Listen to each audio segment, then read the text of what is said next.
জামাত আসলে যেটা হবে, যাদের ভয়ের কারণ টাকা পাচার বন্ধ হবে, দুর্নীতি বন্ধ হবে, এইটাকে আড়াল করার জন্য নারীকুলের উপর দিয়ে চালাই দিচ্ছে, ভিতরে তাদের ভয় ওইটা। আওয়ামী লীগকে যখন বাদ দেওয়া হলো, বাদ দিয়ে এখন জামাতকে বড় করে এই যে দেখানো, এটাই হচ্ছে সেই সিরিয়া, লিবিয়া, ইয়েমেন, সব কাল্পনিক, পাকিস্তান, সব আফগানিস্তান, কাল্পনিক। এই দিকে যাওয়ার যে এটা তো খুবই একটা আন্তর্জাতিক ষড়যন্ত্র।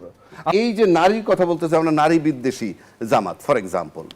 আচ্ছা, আমরা গত 53-54 বছর যাবত এই দেশটা তারা পরিচালনা করতেছে, চালাচ্ছে, তারা থেকে তো রাজাকার জামাত তো কখনো এককভাবে ক্ষমতায় ছিল না এই দেশটা চালানোর ক্ষেত্রে। তাহলে এই যে এককভাবে ছিল না, তাতে আমরা কি পাইছি নারীদের পক্ষে? আমরা কি একজন প্রধান বিচারপতি পাইছি, একজন সেনাপ্রধান পাইছি, একজন পুলিশের আইজিপির নারী পাইছি? আদৌ তো পাইনি।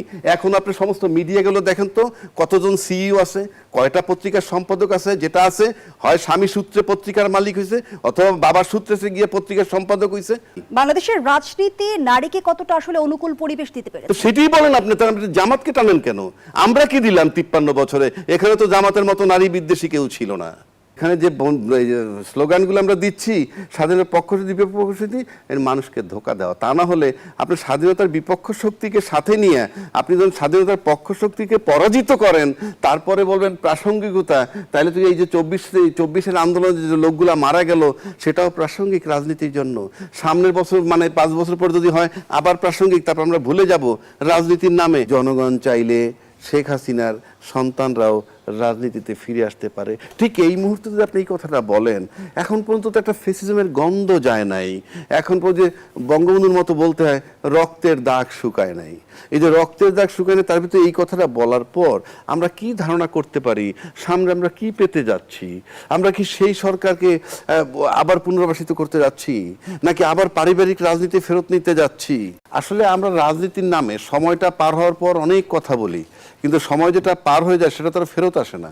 কাজে সবই রাজনীতি। দীর্ঘ 1.5 দশক পর বাংলাদেশে বইছে নির্বাচনী হাওয়া। তবে এবারের লড়াইয়ের প্রেক্ষাপট সম্পূর্ণ ভিন্ন। এক সময়ের রাজপথের সাথী, দীর্ঘ সময়ের জোটসঙ্গী, কিন্তু রাজনীতির দাবার চালে আজ তারা মুখোমুখি। নির্বাচনের প্রাক্কালে তারেক রহমানের একটি সাক্ষাৎকার ওলট পালট করে দিয়েছে দীর্ঘদিনের চেনা সমীকরণ। বার্তা সংস্থা রয়টার্সকে তিনি স্পষ্ট জানিয়ে দিয়েছেন, জামায়াতের সাথে কোনো ঐক্য সরকার নয়। তারেক রহমানের এমন সিদ্ধান্তের পেছনে কি কারণ? এটা কি গণতন্ত্রের স্বার্থে শক্তিশালী বিরোধী দল পাওয়ার আকুতি, নাকি একক ক্ষমতার পূর্ণ নিয়ন্ত্রণের লড়াই? তবে কি 12 ফেব্রুয়ারির মহাযুদ্ধে ভাঙতে চলেছে পুরনো সব জোটের অঙ্ক? ক্ষমতার মসনদ কি ভাগাভাগি হবে, নাকি নতুন অধ্যায় শুরু হবে বাংলাদেশে? এসব প্রশ্নের উত্তর খুঁজবো আজ। আমাদের আজকের আলোচনার বিষয় ঐক্য নয়, একক সরকার। দর্শক, আমি ফারনাজ জয়ী, সবাইকে আমন্ত্রণ জানিয়ে শুরু করছি আজকের আলোচনা। এগিয়ে নিতে স্টুডিওতে আমার সঙ্গে যুক্ত হবেন দুজন অতিথি। চলুন পর্যায়ে পরিচিত হই। আছেন অ্যাডভোকেট আবু হেনা রাজ্জাকি, আইনজীবী, সুপ্রিম কোর্ট। সেই সঙ্গে আরও আছেন মাহবুব আজিজ, সিনিয়র সাংবাদিক। দুজনকে আমন্ত্রণ জানাচ্ছি আজকের আলোচনায়। জনাব মাহবুব আজিজ, আপনাকে দিয়ে আলোচনাটা শুরু করি। যেমনটি তারেক রহমানের রয়টার্সের সাক্ষাৎকার নিয়ে বলছিলাম, আমরা তো দেখেছি 2001 থেকে 6 মেয়াদে বিএনপি জামায়াত জোট সরকার গঠন করেছিল। এবার তারেক রহমান সুনির্দিষ্টভাবে জানিয়ে দিলেন যে জামায়াতকে বাদ দিয়ে তারা সরকার গঠন করবেন যদি তারা জনগণের ভোটে নির্বাচিত হন। রয়টার্সকে দিয়ে সাক্ষাৎকারে তারেক রহমান যে বলেছেন যে প্রতিপক্ষের সঙ্গে সরকার গঠন করলে বিরোধী দল কে হবে, এই যুক্তি কি গণতন্ত্রকে শক্তিশালী করার সদিচ্ছা, নাকি আন্তর্জাতিক মহলের কাছে জামায়াত মুক্ত প্রতিচ্ছবি তৈরির চেষ্টা? জি, ধন্যবাদ, শুভেচ্ছা। আপনি যেই প্রসঙ্গটি বললেন, মন্তব্য করলেন যে প্রতিপক্ষের সঙ্গে এই যে বিরোধ এবং সেটাকে কিভাবে তিনি দেখছেন তারেক রহমান, এটা আমরা কয়েকভাবে বিশ্লেষণ করতে পারি। এক নম্বর, যে বিএনপি যেই পর্যায়ে এখন আছে বর্তমানে, আওয়ামী লীগবিহীন যে রাজনীতি এবং নির্বাচনের আগে একেবারে ঘাড়ের কাছে নিঃশ্বাস ফেলছে আসলে জামাত। এবং জামাত এমন কিছু অভিযোগ নিয়ে আসছে, এমন কিছু তাদের আলোচনা, বিভিন্ন রকমের মন্তব্য, নানান ধরনের বক্তব্য নিয়ে আসছে, যেগুলো আসলে ঠিক এতদিনকার সখ্যের সঙ্গে যায় না। যেমন বিএনপিকে দুর্নীতিগ্রস্ত দল বলছে জামায়াত। তো দুর্নীতিগ্রস্ত দল যদি বলে থাকে, তাহলে 2001 থেকে 6 সালের নির্বাচনের পর যেই সরকার গঠিত হলো, সেই সরকারের অন্যতম অংশী ছিল জামাত। তাহলে দুর্নীতির বড় দায় তো তাদের উপরেও পড়ে। তাহলে তারা কি করে বলছে যে বিএনপি এত বড় দুর্নীতিবাজ? এক রকমের এক দেশদর্শী এক আচরণ। তারপরে দেখুন যে যে ঘটনাগুলো ঘটেছিল, যেগুলো নিয়ে বিএনপিকে অনেক কথা শুনতে হয়েছে, বিশেষ করে 21শে আগস্টের যে ঘটনাটি, কিংবা 10 ট্রাক অস্ত্র মামলা, যেগুলো নিয়ে বিভিন্নমুখী অনেক ধরনের তৎপরতা আছে, কিন্তু সেই জায়গায় কিন্তু আসামি হতে হয়েছে তারেক রহমানকে অথবা বিএনপি নেতৃবৃন্দকে। সেখানে কিন্তু জামাত সেই অর্থে সেই ঘটনাগুলোর সাথে তাদের সংশ্লিষ্টতা, অনেক রকমের গুজব শোনা গেল, অনেক ধরনের অভিযোগ শোনা গেল, মামলা কিন্তু হয়েছে বিএনপি নেতৃবৃন্দের দিকে, আর কি অভিযোগের তীর গেছে তাদের দিকে। সবকিছু মিলিয়ে বর্তমানে যে পরিস্থিতি এসছে, বিশেষ করে 24-এর গণ অভ্যুত্থানের পর, যেন বা জামাত এবং শিবির, তাদের যে ছাত্র সংগঠন, তারাই সমস্ত সাফল্যের সিংহভাগ নিয়ে নিতে চাইল।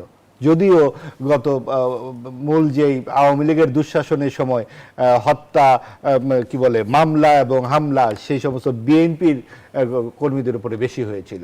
প্রায় 50 লক্ষ বিএনপি নেতাকর্মীর নামে মামলা ছিল, এবং তাদেরকে 12-13 বছর তারা অনেকে ঘরে ফিরতে পারেনি। জামাতেরও ছিল, শিবিরেরও ছিল, কিন্তু বিএনপির সংখ্যা অনেক বেশি ছিল, কারণ গ্রাহ্য নির্বাচনগুলোতে বিএনপির ভোট শতকরা 40%, জামাতের 3 থেকে 7%। কাজে ভোটের দিক থেকে তো বিএনপি অনেক বড় দল, কিন্তু তারপরেও যে এখন যে পরিস্থিতি মাঠে দেখা যাচ্ছে, সেখানে প্রায় কঠিন একটি লড়াইয়ের পূর্বাভাস দিচ্ছে জামাত, এবং সেইখানে যে সমস্ত পয়েন্ট তারা সামনে আনছে, সেগুলো কিন্তু এক ধরনের সাম্প্রদায়িক রাজনীতির পথ সেখানে খুলছে তারা। বিএনপি একটি উদারপন্থী মধ্যপন্থী দল হিসেবে, মুক্তিযুদ্ধের ঘোষকের দল হিসেবে, তারা তো সাম্প্রদায়িক রাজনীতির দিকে যেতে পারে না।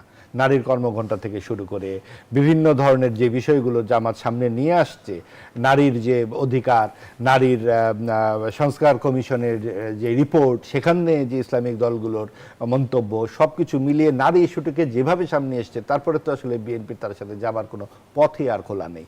সবচেয়ে বড় কথা, বিএনপির সামনে এখন অনেকগুলো বড় দায়িত্ব, বিশেষ করে যেই এক দেশদর্শী নির্বাচন হতে যাচ্ছে, অর্থাৎ সমমনাদের নির্বাচন হয়ে যেতে পারে। মাত্র 30টি রাজনৈতিক দল সংস্কার কমিশনে তারা আলোচনা করেছে এবং সংস্কার প্রস্তাব পাশ করেছে, যেটি অনেকটা সরকারের ইচ্ছাতেই হয়েছে। সেখানে কিন্তু আওয়ামী ও সমমনারা সেই আলোচনার বাইরে ছিল। নির্বাচনে আওয়ামী লীগের মতো একটি বড় রাজনৈতিক শক্তি যদি অংশগ্রহণ যেহেতু করতে পারছে না, সেটার অনেক যৌক্তিক কারণও আছে বটে, কিন্তু একদম একেবারেই দলের অংশগ্রহণ এখানে নাই, সেই ভোটগুলোর কি হবে? এরকম বিভিন্ন প্রেক্ষাপটে আসলে আবার যদি আওয়ামী লীগ এবং জাতীয় পার্টির মতো একটা পুতুল বিরোধী দল নিয়ে বিএনপি এখন জামাতেরকে নিয়ে যায় সংসদে, তাহলে তো সেই একই রকম ধারাবাহিকতা চলে আসে। তো সব কিছু মিলিয়ে নিজেদের অবস্থান তারেক রহমান পরিষ্কার করেছেন, এটা একটা শুভ লক্ষণ। যদিও জামাত বেগম খালেদা জিয়ার প্রয়াণের পর বিএনপি নেতৃবৃন্দের সাথে আলাপ করে, দেখা করে সমবেদনা জানানোর পর জামাতের আমির বলেছিলেন, বিএনপি নেতৃবৃন্দের সঙ্গে আমাদের কথা হয়ে গেছে, ভোটের পর সরকার গঠনের আগে আমরা জনগণের জন্য যা ভালো মনে হয় সেভাবে আমরা কাজ করব, অর্থাৎ একসাথে কাজ করব। তার মানে তাদের ওই ফ্রন্টও তারা খুলে রেখেছিল, যদি কম আসন পাই তাহলে হয়তো জাতীয় পার্টির ভূমিকা আমরা অবতীর্ণ হব।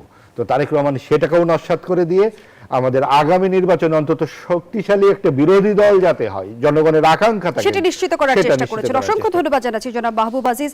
অ্যাডভোকেট আবু-হেনা রাজ্জাকী, একদিকে জামায়াত বিএনপির বিরুদ্ধে একের পর এক অভিযোগ করে যাচ্ছে, অন্যদিকে আবার জামায়াতের তরফ থেকে ঐক্যমত্য সরকার গঠনের প্রস্তাবও করা হচ্ছে। এই প্রস্তাব কি দেশের স্থিতিশীলতার স্বার্থে, নাকি জামায়াত মনে করছে এককভাবে নির্বাচন করে ক্ষমতায় যাওয়ার মতো শক্তি এখনো তাদের নেই?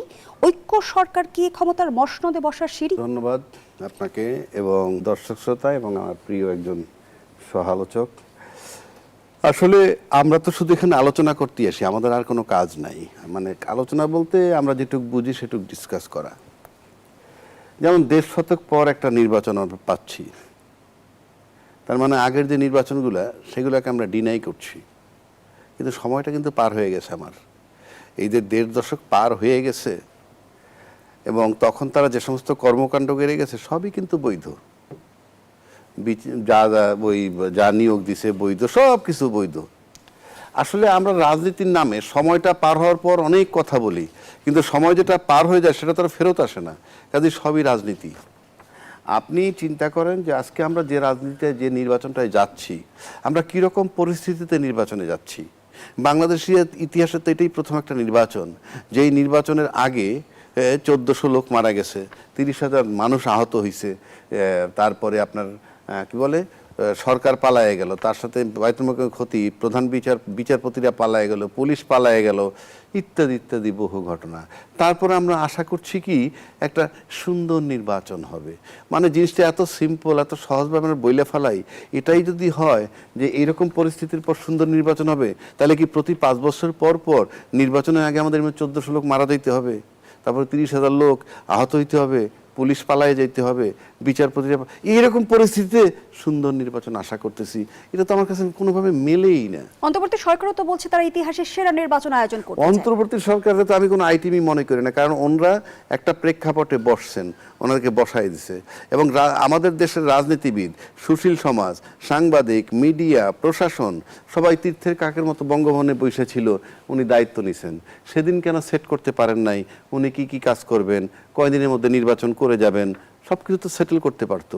আমরা নেপালের দিকে তাকাই দেখি, ফ্রম ডে ওয়ান যেদিন অভ্যুত্থান হয়েছে সেদিন যখন টেক ওভার করছে ওই দিনই নির্বাচনের ডেটটা এই যে সেটেল করতে পারেনি আপনি বলছিলেন, এই অভিযোগ কিংবা এর দায় কি শুধুমাত্র অন্তর্বর্তী সরকারের উপর বর্তায়? অন্তর্বর্তী সরকার কেন বর্তাইবেন? কেন আমি বলি, সে তার তো কোনো রেসপন্সিবিলিটি নাই, সে তো একটা time for the time being এখানে আসছে। আমরা কি করলাম বিষয়টা আমার ওইখানে। যেমন ভাই বললেন হত্যা মামলা বা অন্যান্য মামলা বিএনপির বিরুদ্ধে সবচেয়ে বেশি হয়েছে, আই ডু অ্যাডমিট যে ঠিক আছে তাদের বিরুদ্ধে সবচেয়ে বেশি হয়েছে।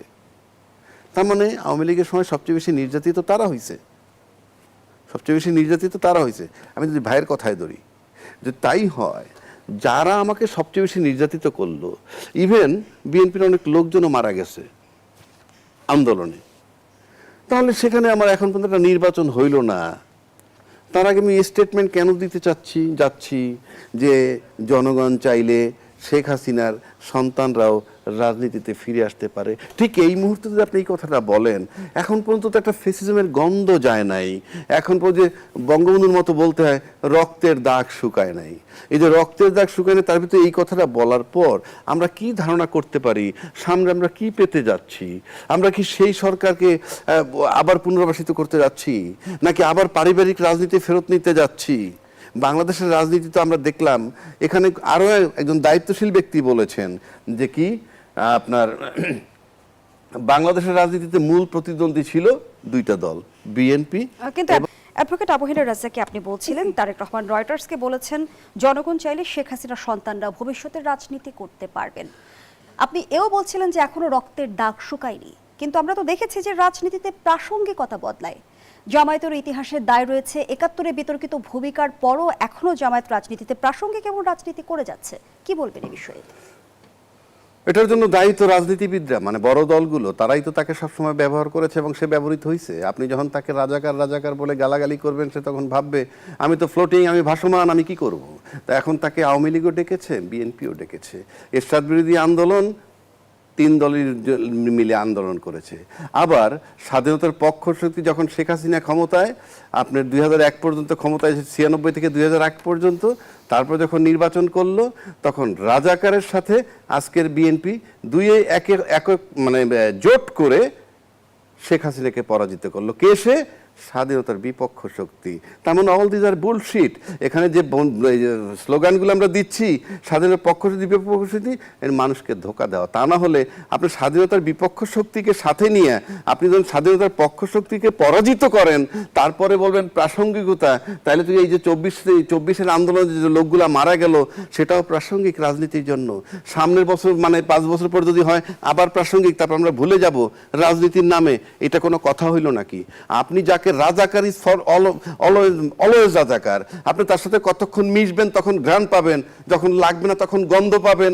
এটা তো কোনো থিওরি হইতে পারে না, এটা তো আপনি করতে পারবেন না। অ্যাটলিস্ট রাজাকার যাদেরকে বলবেন তাদের সাথে তো আপনি মিশতে পারেন না। নিশ্চয়ই অবগত আছেন, সাম্প্রতিক সময়ে ভারতীয় গণমাধ্যম দ্য উইকের এক সাক্ষাৎকারে জামায়াতের আমির বলেছেন তারা এখন প্রগতিশীল মধ্যপন্থী ইসলামিক দল। সেটা অন্য কথা, আদর্শের পরিবর্তন নাকি আসলে নির্বাচনী সেটা তো অন্য কথা। সেটা হইলো যে আপনি রাজাকার তারে বলতেছেন, তারা নারী বিদ্বেষী বলতেছেন, বলতেছেন, সবই ঠিক আছে বলতেছেন, নারী বিদ্বেষী, ওই কিছুদিন আগে একটা তার হ্যাক হয়েছিল, তারপরে কি কি আজে বাজে কথা বলছে নারী সম্পর্কে, সবই আসছে, ভালো কথা। কিন্তু প্রশ্ন হচ্ছে যে আমরা যে কথায় কথায় বলে ফেলি, তার এই যে নারীর কথা বলতেছে আমরা নারী বিদ্বেষী জামাত ফর এক্সাম্পল। আচ্ছা, আমরা গত 53-54 বছর যাবত এই দেশটা তারা পরিচালনা করতেছে, চালাচ্ছে, তারা থেকে তো রাজাকার জামাত তো কখনো এককভাবে ক্ষমতায় ছিল না এই দেশটা চালানোর ক্ষেত্রে। তো এই যে এককভাবে ছিল না, তাতে আমরা কি পাইছি নারীদের পক্ষে? আমরা কি একজন প্রধান বিচারপতি পাইছি, একজন সেনাপ্রধান পাইছি, একজন পুলিশের আইজিপি নারী পাইছি? আদৌ তো পাইনি। এখন আপনি সমস্ত মিডিয়াগুলো দেখেন তো, কতজন সিইও আছে, কয়টা পত্রিকার সম্পাদক আছে, যেটা আছে হয় স্বামী সূত্রে পত্রিকার মালিক হয়েছে অথবা বাবার সূত্রে সে গিয়ে পত্রিকার সম্পাদক হয়েছে। কিন্তু দীর্ঘ কয়েক দশক তো শীর্ষ নেতৃত্বে নারী ছিল। শীর্ষ নেতৃত্বে যারা নারী ছিল কি নেতৃত্ব করে আন্দোলন করে আসছে? বাপের পরে পাইছে, স্বামীর পরে পাইছে, এটা তো ওয়ারিশ সূত্রে প্রাপ্ত। আপনি মাঠ কর্মী হিসাবে আস্তে আস্তে কে হয়ে গেছেন একেবারে প্রধান। আমি তো বললাম কয়জন মানে একজন চিফ জাস্টিস হয়েছে কিনা, একজন সেনাপ্রধান হয়েছে কিনা এখন পর্যন্ত, একজন প্রধান বিচারপতি হয়েছে কিনা নারী? নারী তো নাই। বাংলাদেশের রাজনীতি নারীকে কতটা আসলে অনুকূল পরিবেশ দিতে পেরেছে? তো সেটাই বলেন আপনি, তার জামাতকে টানেন কেন? আমরা কি দিলাম 53 বছরে? এখানে তো জামাতের মতো নারী বিদ্বেষী কেউ ছিল না, তাহলে হইল না কেন? সুতরাং এগুলো হইলো কি, কেন আমি বলি জামাতের বিরুদ্ধে করতেই পারে। আমিও তো জামাতকে ভোট দিব না, আপনি দিবেন না আমি চ্যালেঞ্জ করছি, উনি দিবেন আমি চ্যালেঞ্জ করছি, কিন্তু মূল বিষয়টা কোথায়? আমার ভোটার মাহবুব আজিজের ভোট আমি বলছি মূল বিষয়টা হলো অন্য জায়গায়। মূল বিষয়টা হলো আপনি জামাত দুর্নীতি করবে, জামাত বিদেশে টাকা পাচার করবে, জামাত মাদক ব্যবসা করবে, তারপরে জামাত কি বলে খুন রাহাজানি করবে, জামাত ধর্ষণের সেঞ্চুরি করবে।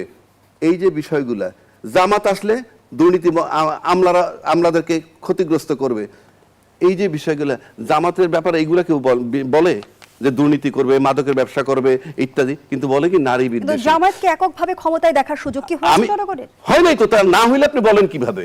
2 নম্বর, এটা বললে মানুষ আমাকে বলবে কি আমি জামাত করি, আমি আর্গুমেন্ট করতেছি। অর্থাৎ জামাত আসলে যেটা হবে, যাদের ভয়ের কারণ টাকা পাচার বন্ধ হবে, দুর্নীতি বন্ধ হবে, এইটাকে আড়াল করার জন্য নারীকুলের উপর দিয়ে চালাই দিচ্ছে, ভিতরে তাদের ভয় ওইটা, এবং এইটা প্রকাশ করে না, প্রকাশ করলে তারা আতঙ্কিত। আপনি রাজনৈতিক কৌশল হিসেবে দেখছেন এগুলোকে? রাজনীতিকরা একটা বয়ান তৈরি করছে নারী বিদ্বেষী, নারী বিদ্বেষী। আজকে বলি, আজকে সমস্ত ছাত্রী হলগুলায় শিবির দিচ্ছে, ওই সাদেক কায়েমের সাথে ডেইলি 20টা নারীর দেখা হয়, দেখেন না? ছাত্র সংসদ নির্বাচন দিয়ে আসলে জাতীয় সংসদ নির্বাচন আমার যে জামাত সম্পর্কে ধারণা এক নয়। জনাব মাহবুব আজিজ, এই বিষয়ে আমার একটু কথা বলবার আছে। জি নিশ্চয়ই, এই বিষয়ে কথা বলবার আছে। রাজ্জাকি ভাই বললেন যে দুর্নীতি, ধর্ষণের সেঞ্চুরি, টাকা পাচার এগুলো বন্ধ হবে না বলেই জামাতেরকে নারীর না এগুলো যারা করে তারা আতঙ্কিত। আসলে দেখুন এগুলো কারা করে, পরিষ্কারভাবে বলা হচ্ছে যে আওয়ামী লীগ কিংবা বিএনপি করে, জামাত করে না। আপনি দেখুন যে এই যে অনৈতিকতা বা এই দুর্নীতি, শুধুমাত্র কি আর্থিক দুর্নীতি? আপনি গত এই 50 বছরে কোনো প্রগতিশীল আন্দোলনে জামাতকে দেখেছেন? কোন নারীর এই ধর্ষণের বিরুদ্ধে জামাত দাঁড়িয়েছে? কোন সংখ্যালঘুর এই যে আপনার দীপুচন্দ্র দাসকে মারা হলো এইভাবে, আপনি দেখেছেন কোথাও জামাতকে একটি বিবৃতি দিতে? এই যে মাদ্রাসায় একের পর এক নানান রকম যে বলাৎকারের ঘটনা ঘটে, কখনো দেখেছেন জামাত একটি কথা বলে? তার মানে কি এই দুর্নীতি জামাত আমরা যে সমস্ত বাণিজ্যিকের ঘটনার কথা জানি, আজকে যে এই সমস্ত ইসলামী ব্যাংক নিয়ে যা হয়েছে, এগুলো কি সমস্ত কর্পূরের মতো খালি আওয়ামী লীগ একা একা করেছে? আমরা কি জানি যে এখানে জামাতের যে চরিত্র এবং তারা যে মুনাফিকি করে, সকালে এক কথা বলে, দুপুরে এক কথা বলে, বিকালে এক কথা বলে, এইগুলো যদি আমরা মিলাই তাহলে কি পাবো? এই যে আপনি 71 সালে যারা পুরো দেশের বিরুদ্ধে দাঁড়িয়ে যায়, তাদের কাছ থেকে আপনি কোন বিবেকী আচরণ আসলে আশা করেন, প্রত্যাশা করেন? কিন্তু জামাত যে এখন দাবি করছে তারা প্রগতিশীল মধ্যপন্থা ইসলামিক কোন সময় যে কোনো কিছু দাবি করবে। আমি তো সেই কথাটাই বলতে, আপনি ব্যবহার করছেন না। আপনি দেখুন না, আমরা ব্যবহার করব কেন? আপনি জামাতকে হালকা করেন না। আপনি যখন জামাত যুক্তরাষ্ট্রে করা হচ্ছে না, তারা সুবিধা পেয়েছে, সেখানেও কিন্তু তারা তো মন্ত্রী বানাইছেন, তারা তো দুধের বালক নয় যে তাদেরকে ফিডার খাওয়াবে কেউ। তারা যখন যুক্তরাষ্ট্রের সাথে বৈঠক করে তখন তারা বলে যে আমরা উদার মধ্যপন্থী দল হয়ে যাচ্ছি, আবার যখন তারা ইসলামী ভোটকে সব এক বাক্সে নিয়ে যেতে চায় তখন তারা বলে যে হ্যাঁ আমরা ধীরে ধীরে শরিয়া আইন কায়েম করব, কারণ এই মাদক থেকে একবারে সরিয়ে আনা যায় না। মাদক মানে যে তাগুদি যে আইন, অর্থাৎ যে প্রচলিত আইনকে তারা তাগুদি আইন বলে। সবচেয়ে ভালো কথা বলেছেন হেফাজতে ইসলামের আমির আজকে, যে জামাতের মতো এত বড় শয়তান আর না, ইসলামের নামে তারা বন্ডামি করে। একদিকে তারা বলছে তারা বহুদলীয় গণতন্ত্রে বিশ্বাসী, আবার অন্যদিকে বলছে তারা ধাপে ধাপে শরিয়া আইন কায়েম করবে। এই তো তারা ধাপে ধাপে করবে, এবং তারা নারীদেরকে দিয়ে ভোট চাওয়াচ্ছে, আবার তারা বলছে নারী প্রধান শীর্ষ নেতৃত্বে যেতে পারবে না। এবং তারা এত বড় একটা দল, তারা যেখানে সংসদে প্রধান আসনে যেতে চাইছে সেখানে তারা নারীদেরকে একটি আসনেও মনোনয়ন দেয়নি। তার মানে আপনি দেখুন যে তাদের কথা এবং কাজে কিরকম অমিল থাকে। এবং তারা কিন্তু গান বাজনার বিরুদ্ধে, তারা কোনো সঙ্গীতের শিক্ষক রাখার বিপক্ষে, কিন্তু তাদের নির্বাচনে কিন্তু আবার ঠিক সঙ্গীত ঠিকই তারা ব্যবহার করছে। অর্থাৎ যখন যা প্রয়োজন হয় তখন তাকে নিয়েই এগিয়ে যাবে জামাত, এবং জামাতকে কেউ ব্যবহার করছে না, জামাতই বরং অন্যের ঘাড়ে চড়ছে। 47 থেকে শুরু করে 69-এর গণ অভ্যুত্থান, 71-এর মুক্তিযুদ্ধ, 86-তে আওয়ামী লীগের সাথে মিলে যে এরশাদের বিরুদ্ধে এরশাদের যে নির্বাচন হয়েছিল সেখানেও কিন্তু বিএনপির সঙ্গে তারা কথার বরখেলাপ করে আওয়ামী লীগের সাথে মিটে গেছে।